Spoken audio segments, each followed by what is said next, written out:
Well, today is definitely a day that I'm going to remember. Today is August 22nd, and let's start from the end and work our way backwards.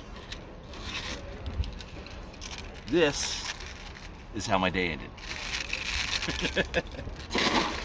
It was a really fun day today. At the very end there, we had a boat a little ways away hook up into a really nice fish. In fact, they had a triple. They landed all three, even with that tangle.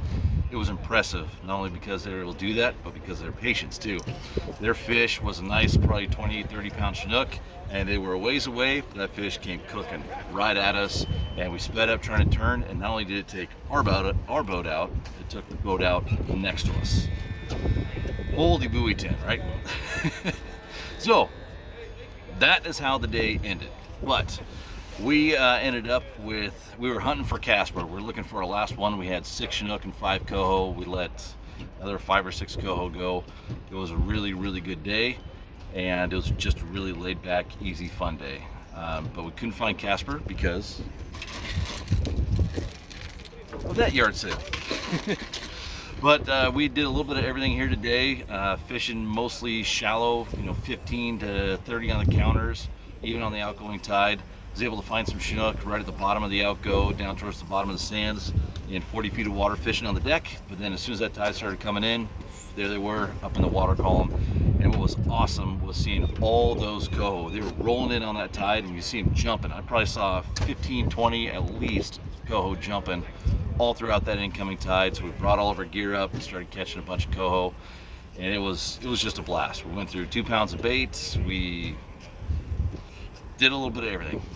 It was a really fun day. And another cool thing that happened today is I was using my sabiki rod trying to catch some anchovies because we were running low on bait, and I ended up catching a shad, a little juvenile shad that was probably about 8 inches or so. And I cut plug it, and I had 2 baits out of that cut plug. I had the shad head, and I had the shad cut plug itself. And we caught a Chinook on that shad head. Yes, we did. We have proof of it. And we also hooked a fish and lost it on the cut plug. Shad is probably one of my most favorite baits if you can find those juveniles. The Chinook, absolutely love them, but trying to get those juveniles is nearly impossible. Yeah, so it was a fluke that we got one of them. So as soon as I got it, cut plug it, put the head out there, wham, Chinook.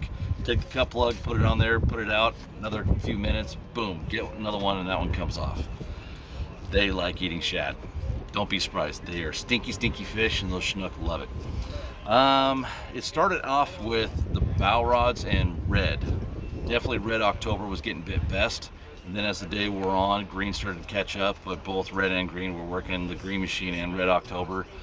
Kept it simple today, just threw out a bunch of anchovies just on a 2-hook rig. I knew that today there was going to be a lot of Coho, and those Coho, they mess up your net. So I just wanted to keep it simple, just a little 2-hook rig, 2 fingers apart, 2 3/0, and then just ran a 3-foot leader behind a triangle flasher, and red October and green machine, got it done with some anchovy. It was a fun day. Wow, that was nuts. Ended up with 11 in the box, 1 short of our 6-man limit, but what else can you ask for, especially when you end like that? It was really cool that the boat there at the end of the day was able to get their fish into, because they had my 5 rods. We got one of our 6 rods out of there. They had the boat next to me, 2 rods tangled up. So they had 7 rods tangled up, plus the one with their fish on, plus they had 2 other fish that they were landing. This is buoy 10. And it was a stud Chinook, dude. That was a fun day, but now I get to deal with that. So I'm gonna go to work. Later, guys.